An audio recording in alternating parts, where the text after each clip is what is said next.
Hello guys, Namaste, welcome back to my channel and I'm here in Wadi Park right now अनि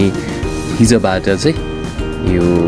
वादी पार्कमा चाहिँ event चलिरहेको छ इभेन्टको नाम चाहिँ शोक रमदाना यो 4-5 दिनसम्म रहने यो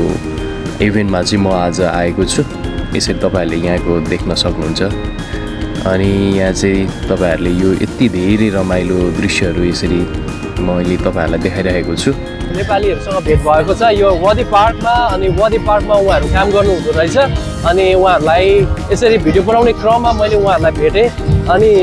कहाँ घर तपाईको कैलाली तपाईको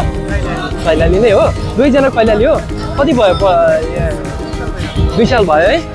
अनि 2 सालमा कस्तो भइराछ त यहाँ युएमा बसाइ ठिकै छ तपाईको नाम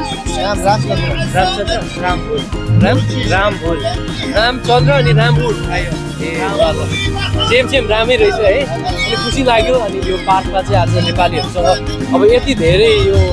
यहाँ चाहिँ प्रायः चाहिँ यहाँ कस्तो छ भने अरबिकहरुको माहौलमा हामी नेपालीहरु भेट्दाखेरि अलिकति मजा हुँदो रहेछ गाइस अनि उहाँहरु पनि नेपाली अनुहार भएको हिसाबले मैले सोधेको उहाँहरु नेपाली नै हुनुहुँदो रहेछ खुसी लाग्यो ल है धन्यवाद है ल